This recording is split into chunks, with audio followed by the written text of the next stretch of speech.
Hello everyone. నేను ఇవాళ home made healthy bread చేస్తున్నానండి.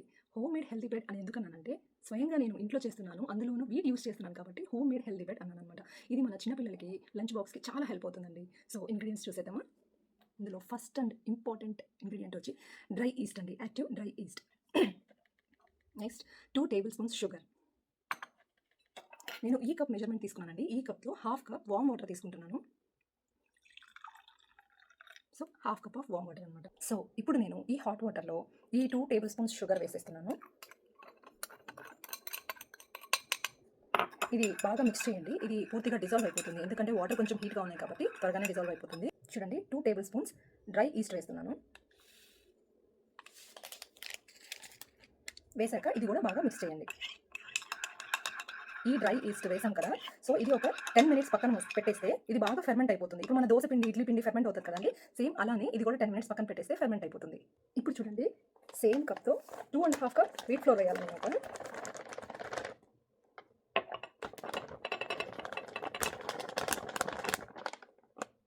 1 కప్.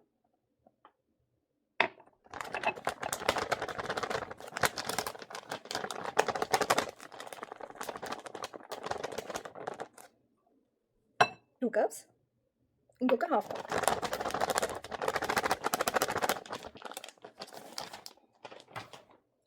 Half cup.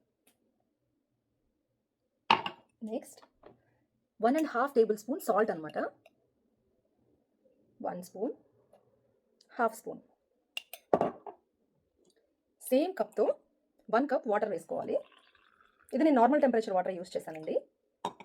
సో పక్కన పెట్టుకొని నెక్స్ట్ యాడ్ చేద్దాము. 1 టేబుల్ స్పూన్ ఆయిల్.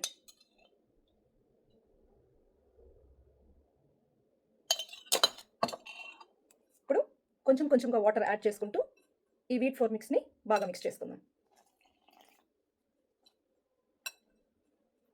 ఈ మిక్స్చర్ ఎలా ఉండాలంటే, మరీ ఎక్కువ గట్టిగా ఉండకూడదండి, అలానే మరీ ఎక్కువ స్మూత్గా కూడా ఉండకూడదు. నేను మీకు టెక్స్చర్ ఎలా ఉంటుందో నేను మీకు చూపిస్తాను. చూడండి, 10 మినిట్స్ తర్వాత ఈ ఈస్ట్ అనేది ఎలా ఫెర్మెంట్ అయ్యిందో, జస్ట్ 10 మినిట్స్లో ఫెర్మెంట్ అయిపోయిందండి. ఇప్పుడు నేను కలుపుకున్న గోధుమ పిండి ఇలా ఉందండి, కొంచెం స్మూత్ ఉంది. సో నేను ఇప్పుడు దీంట్లో ఈ డ్రై ఈస్ట్ అనేది మిక్స్చర్ యాడ్ చేసేస్తున్నాను.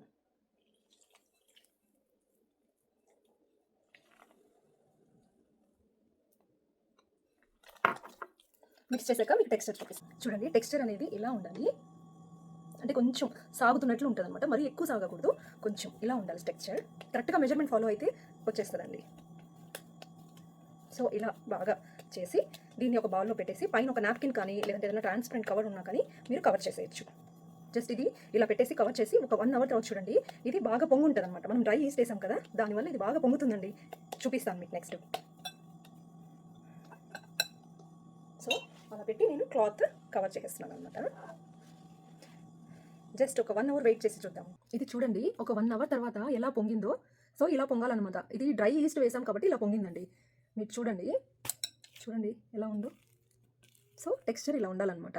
ఇప్పుడు దీన్ని బాగా మళ్ళీ ఒక ఫ్లాట్ సర్ఫేస్ మీద దీన్ని బాగా పరిచేసుకొని బాగా కలుపుకోవాలి. అది చూపిస్తాను మీకు. చూడండి, నేనైతే ఇది తీసుకున్నాను అనమాట, ఫ్లాట్ సర్ఫేస్. దీంట్లో ఇది వేసి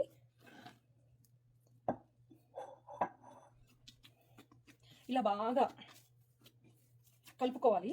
2 హ్యాండ్స్ యూజ్ చేయండి. 2 హ్యాండ్స్ యూజ్ చేసి దీన్ని బాగా కలుపుకోండి. చూడండి, టెక్స్చర్ ఇలా ఉండాలి. ఇది ఇలా ప్రెస్ చేస్తూ ఉంటే స్పాంజ్లా ఉందన్నమాట. సో ఇది బాగా కలుపుకోవాలి. చూస్తున్నారు కదండి, మీకు కనుక ఇది అంటుకుంటున్నట్టు అనిపిస్తే కొంచెం ఆయిల్ వేసుకోండి. ఆయిల్ వేసుకొని చపాతీ కర్ర కూడా కొంచెం ఇలా ఆయిల్ పూసుకోండి. ఆయిల్ పూసుకొని చపాతీ రుద్దుకుంటాం కదా, అలాగా ఇలా రుద్దేసుకోండి. ఎక్కడ హోల్స్ పడకుండా చూసుకోండి. హోల్స్ పడితే అంత బాగుండదు.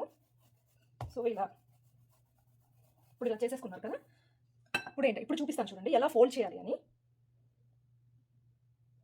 ఇలా అంటే ఇప్పుడు ఒక ఫోల్డ్ చేశారనుకోండి, ఇలా చేతులతో ఇట్లా నొక్కి, ఫింగర్స్తో ఇలా నొక్కండి. ఎక్కడ స్పేస్ ఉండకుండా ఉండాలి. ఇలా రోల్ చేస్తున్నప్పుడు ఇక్కడ హోల్ వస్తుంది కదండి, ఇది కూడా కొంచెం ఇలా హోల్స్ లేకుండా మనం అనేసుకోవాలన్నమాట.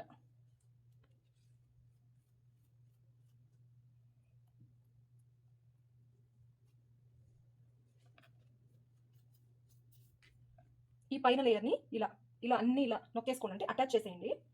ఎక్కడ హోల్ అనేది ఉండకూడదు మనకి. ఈ సైడ్స్ ఉన్నాయి చూడండి, అవి ఇలా ప్రెస్ చేసేసేసేయండి.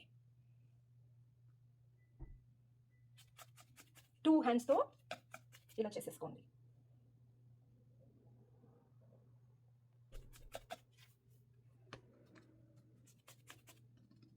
ఇలా చూసారా, మనకి ఇలా వచ్చేస్తుంది అనమాట. మీకు ఇలా చూపిస్తాను. ఇదిగోండి, ఇక్కడ నీట్గా ఫోల్డ్ చేసేసుకోండి. ఇలా నీట్గా ఒక షేప్లో, ఇలా రెక్టాంగులర్ షేప్లో ఇలా చేసేసుకొని, ఇది నా బేకింగ్ ట్రే అనమాట. దీనికి లోపల ఇలా ఆయిల్ హ్యాండ్తో అయినా చేసేయచ్చండి. ఇలా హ్యాండ్తో ఆయిల్ అంతా అప్లై చేసేసి మనం ప్రిపేర్ చేసుకున్నాం కదా ఈ డౌ తీసుకొని దాంట్లో పెట్టేసుకోండి. కొంచెం ఎక్స్ట్రా సైజ్ వచ్చినా కూడా ఇలా ఫింగర్స్తో ఇట్లా కరెక్ట్గా ట్రేకి ఫిట్ అయ్యే విధంగా మనం ప్లేస్ చేసేసుకోవచ్చండి. చేసేసుకున్నాక ఇలా అన్ని సైడ్స్ ఇలా ప్రెస్ చేసుకోండి. ట్రేకి సరిపడా ఉన్నట్టు చూసుకోండి. అవసరమైతే కొంచెం పైన అంటే డ్రై అయిపోకుండా జస్ట్ మనం కొంచెం ఆయిల్ యాడ్ చేసుకోవచ్చు అనమాట. ఇలా ఆయిల్ అప్లై చేసుకుంటే బాగుంటుంది. పిండి డ్రై అవ్వకుండా బాగుంటుందండి. ఇలా చేసేసుకున్నాం కదా. ఇప్పుడు దీనికి కూడా ఒక 1/2 అవర్ అలా దీనికి లిడ్ ఉంటే లిడ్తో కవర్ చేసేయండి, లేదా ప్లాస్టిక్ కవర్ ర్యాప్ ఉంటే దాంతో ర్యాప్ చేసేయండి.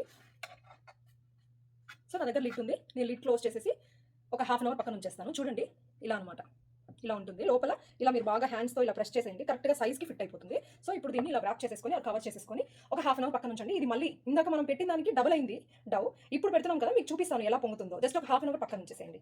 ఇలా చూడండి, ఒక 1/2 అవర్ ఉంచమన్నాను కదా, ఇది ఇక్కడ వరకు ఉన్నది. ఇక్కడ వరకు 2 టైమ్స్ అంటే ట్రిపుల్ అయిందనమాట. చూడండి ఎంత పొంగిందో. ఇప్పుడు దీన్ని బేక్ చేయాలి. నేను ఇక్కడ ఓవెన్లో బేక్ చేస్తున్నానండి. కొంచెం డెకరేట్ చేస్తానండి. ఇక్కడ నల్ల నువ్వులు మీకు తెలిసే ఉంటుంది కదా. సో జస్ట్ ఇలా కొంచెం ఆయిల్ అప్లై చేసి బ్రెడ్కి జస్ట్ ఇలా స్ప్రింకిల్ చేసుకున్నారనుకోండి బ్రెడ్ పైన, ఇది చాలా హెల్దీ ప్లస్ చూడడానికి కూడా బాగుంటుంది అనమాట. మీకు చూపిస్తాను, ఇలా ఉంటుంది. ఓకే అండి, రెడీ అయిపోయింది. ఇప్పుడు నేను దీన్ని బేకింగ్ ప్రొసీజర్ ప్లస్ దీనికి వాడిన మెజర్మెంట్స్, ఇంగ్రీడియంట్స్ అన్ని నేను డిస్క్రిప్షన్లో మెన్షన్ చేశాను, చెక్అవుట్ చేయండి. చూసారా ఎంత బాగా వచ్చేసిందో, బాగా చక్కగా బేక్ అయిపోయింది. ఇది కొంచెం హాట్గా ఉందండి, కూల్ అయ్యాక డిమోల్డ్ చేసి చూపిస్తాను. ఇదిగోండి మన టేస్టీ అండ్ యమ్మీ బ్రెడ్.